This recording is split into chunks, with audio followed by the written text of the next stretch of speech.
सभापति आगक आमर जातिर मुख्य पर्व हूँ दोल पर्व। आपण मान दोल पर्व उपलक्षे समस्त ओडिशार समस्त गोपाल गौड़ यादव भाई और बहन मान मोर ढेर सारा शुभेच्छा। आशा करें आपण मैंने दोल पर्व को धूमधाम से पालिबे।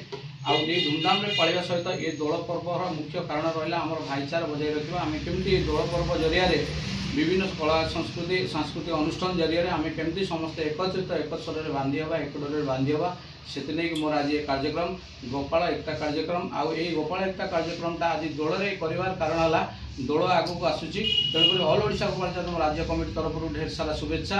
आपन को आज यही बैनर या शुभेच्छा वार्ता देवाई ऑल ओडिशा समस्त गोपाल भाई भौन मान को तेणुक गोपाल भाई और भौन मैंने समस्त एकत्रित हूँ धूमधाम दोल पर्व पालतु सुरक्षित भाव होली मनातु आपण मैंने होली खेल ध्यान सहित खेलें मोर ये आशा रहा। आपण को प्रभु श्रीकृष्ण समस्त आशीष करूँ समस्त परिवार हसुखुशी रहू समस्त ऑल ओडिशा गोपाल जादव महासंघ संगे जोड़ी जातु समस्त गोपाल एकता कार्यक्रम त्वरान्वित करूँ। जय जगन्नाथ जय श्रीकृष्ण जय गोपाल।